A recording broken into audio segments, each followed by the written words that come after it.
Jangan lupa subscribe channel YouTube TVRI Bengkulu, like, komen, dan nyalakan notifikasinya.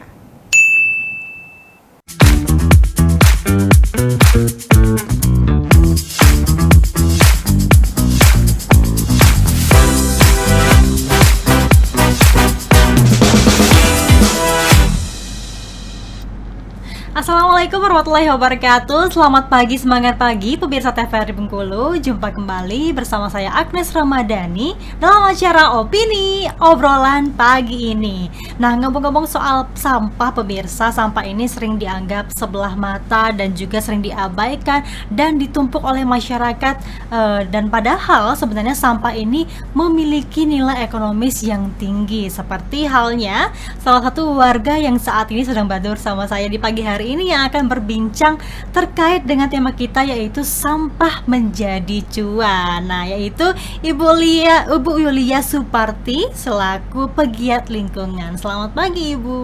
Selamat pagi semuanya. Selamat pagi semuanya. Gimana kabarnya, Bu? Puji Tuhan, sehat. Alhamdulillah sehat ya. Ibu kan ini kan sebagai pegiat lingkungan ya, Bu ya. Sebenarnya untuk pegiat lingkungan sendiri itu awal mulanya karena apa sih, Bu? Ibu sendiri menjadi pegiat lingkungan gitu kan, karena kesadaran masyarakatnya kurangkah akan pentingnya sampah, atau melihat kondisi Bengkulu sekarang sedang ini ya, Bu ya, dilanda sampah yang banyak gitu. Iya, sebenarnya tuh kesadaran itu timbul dari keluarga, timbul dari karakter yang diberikan dari nenek sama orang tua. Nah, ketika dia selalu menasihati, kalau nanti kamu sudah dewasa, misalnya kerja gitu, dimanapun, jangan beranggapan sampah itu hina. Justru orang yang gak suka melakukannya, tetapi itu masalah besar, masalah mendunia, andalah tugasnya. Ingat kata-kata orang tuaku itu, dan benar. Waktu itu belum ada yang memperhatikan soal sampah di sekolah gitu kan. Nah, terus di sela-sela libur gitu, bapak saya sering ngajarkan, dia kan ternak kambing, ternak sapi, ternak ayam gitu. Saya dikasih tugas membersihkan kandang. Setelah membersihkan kandang, dikompos. Nah, nanti sudah dikompos, diaplikasikan ke tanaman. Nah, ketika tanamannya bagus-bagus ya, dia selalu memberi contoh, memberi motivasi, ini bisa dijual, kalau ini banyak gimana, terus kan enak ke masyarakat, juga pemandangannya indah gitu. Nah, jadi dengan kayak gitu, karakter yang ditanamkan dari orang tua itu sangat tertanam di hati, dan benar saya terapkan di manapun saya berada. Berarti memang didikan dari orang tua sejak kecil, Bu ya, sudah mengajarkan bahwa sebenarnya sampah ini bukan hal yang hina itu kan, tetapi juga memiliki nilai ekonomis yang tinggi dan juga ramah lingkungan akhirnya kalau kita bisa mengolah sampah ya kan. Ini untuk Ibu sendiri, ini kan banyak sekali ya ternyata organisasi yang Ibu jalankan sebagai pegiat lingkungan. Itu apa aja sih, Bu? Organisasi yang ada itu sebenarnya udah mulai merambah ya, kesadaran untuk hidup sehat, terus untuk nilai ekspor gitu kan, terus yang pasti untuk kebutuhan tubuh kita ya. Lalu terpikirkan juga bumi kita harus terselamatkan, karena sekarang kan banyak sekali bencana itu. Nah, akhirnya timbullah organisasi penggiat lingkungan. Bersyukur sekali, itu pun orangnya bukan sembarang ya, banyak peneliti, profesor. Nah, semakin banyak ilmu yang kita dapatkan, maka saya senang sekali, selalu saya direkrut dan dijadikan pengurus gitu. Di antaranya Maporinnya Bengkulu ya. Dan itu mengurus tentang hal apa itu? Ya, pertanian organik juga. Pertanian organik ya, yang masalah sampah juga. Masyarakat petani dan pertanian organik Indonesia. Itulah disingkat tadi ya. Iya, tapi cabangnya di Bengkulu. Lalu Petazam itu petani zaman milenial. Ya. Nah, isinya itu pemuda-pemuda yang giat gitu. Nah, itu biasanya itu dia ngarah ke ekspor. Ya, semua hasil-hasil yang mau diekspor tuh nggak boleh menggunakan bahan kimia ya? Iya, pupuk kimia, pestisida kimia, semuanya serba organik. Berawal dari mana? Pasti berawal dari pengolahan sampah, Hmm. limbah gitu. Oke. Nah, ini kalau sebenarnya background Ibu sendiri memang berasal dari sarjana pertanian atau malah tidak? Saya backgroundnya fisika, pendidikan fisika gitu kan. Tetapi saya berpikir gini loh, kenapa kok harus dibeda-bedakan atau punya anggapan bahwa oh saya sarjana ekonomi, saya bukan Bukan tugas saya. tugas sebenarnya. saya pertanian, itu tugas pertanian kalau menanam. Nah itu sarjana hukum, saya nggak, ini bukan tugas saya. Ya kalau seperti itu semua, ya Indonesia ini jadi apa gitu, bumi kita jadi apa. Sedangkan bumi kita ini adalah satu dan semua punya kewajiban.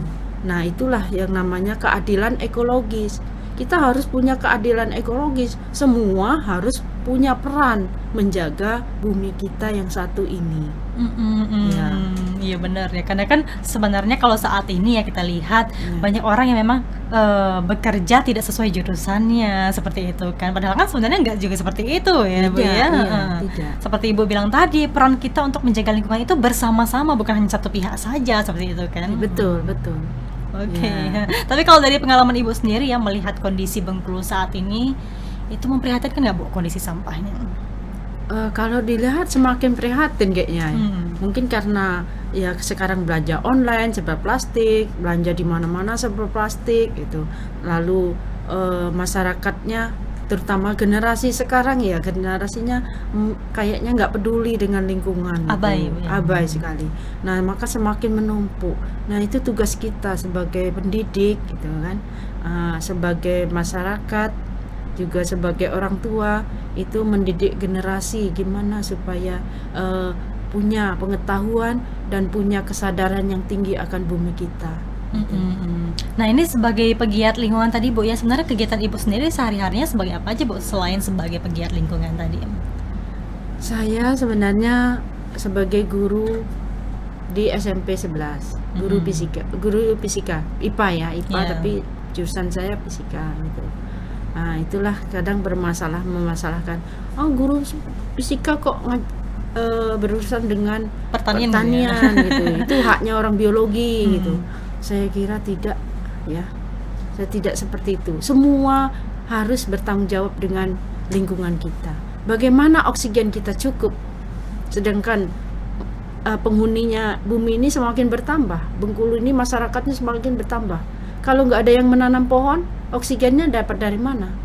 Kalau di rumah itu, sekitar rumah itu nggak ada tanaman, anggota keluarga kita mau menghirup oksigennya pasti kurang.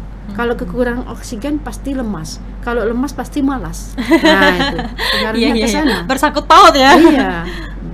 Oke, jadi sebenarnya dari hal-hal simpel saja seperti menanam tanaman di lingkungan rumah seperti itu kan juga termasuk dari menjaga lingkungan sekitar Betul, kita ya. seperti itu kan. Nah ini bukan sebagai pegiat lingkungan juga ternyata mengolah sampah ini menjadi pupuk dan juga kerajinan Bu ya. Betul. Ini sebenarnya sampah-sampahnya ini Ibu ambil dari mana Bu biasanya Bu?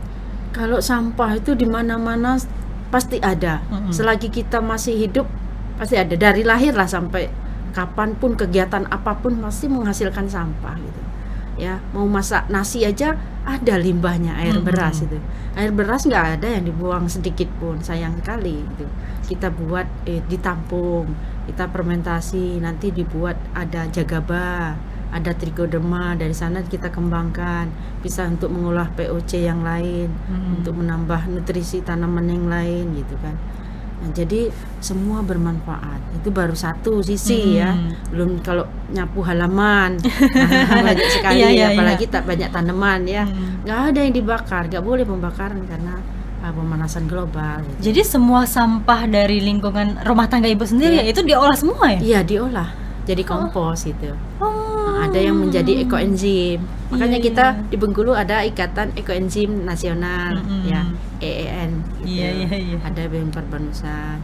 Berarti semuanya termanfaatkan ya, Iya, tidak hanya betul. dijadikan sampah ya. Jadi semuanya bisa disalurkan dengan baik begitu kan. Tapi kalau Ibu sendiri kan ini kan membuat pupuk juga ya, membuat pupuk juga dan juga kerajinan. Ini ternyata Iya. Ibu juga ambil dari lingkungan rumah dan sekolah ternyata ya. Ya, semua lah dimanapun Hmm. kita berada. Dan yang paling asik itu kita aplikasikan.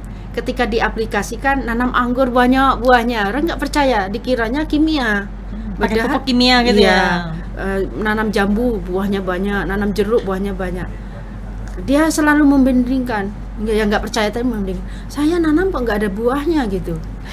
Saya nanam sudah saya kasih pupuk organik macam-macam kok nggak ini. Ya ilmunya tadi, ya kita harus tahu bahwa tanaman itu membutuhkan, setiap tanaman membutuhkan nutrisi yang beda-beda, unsur hara yang beda, Mm-mm. kandungan yang beda. Iya. Maka kita pelajari, oh jeruk itu maunya apa, oh anggrek itu maunya apa, ya. Sehingga Jambu, nantinya akhirnya berbuah banyak tadi seperti Iya, Ibu bilang ya. heeh. Oke Ibu, kita akan jeda sejenak, nanti akan kita bahas lagi dengan tema kita yaitu sampah jadi cuan. Pemirsa, kami akan kembali setelah jeda pariwara berikut ini.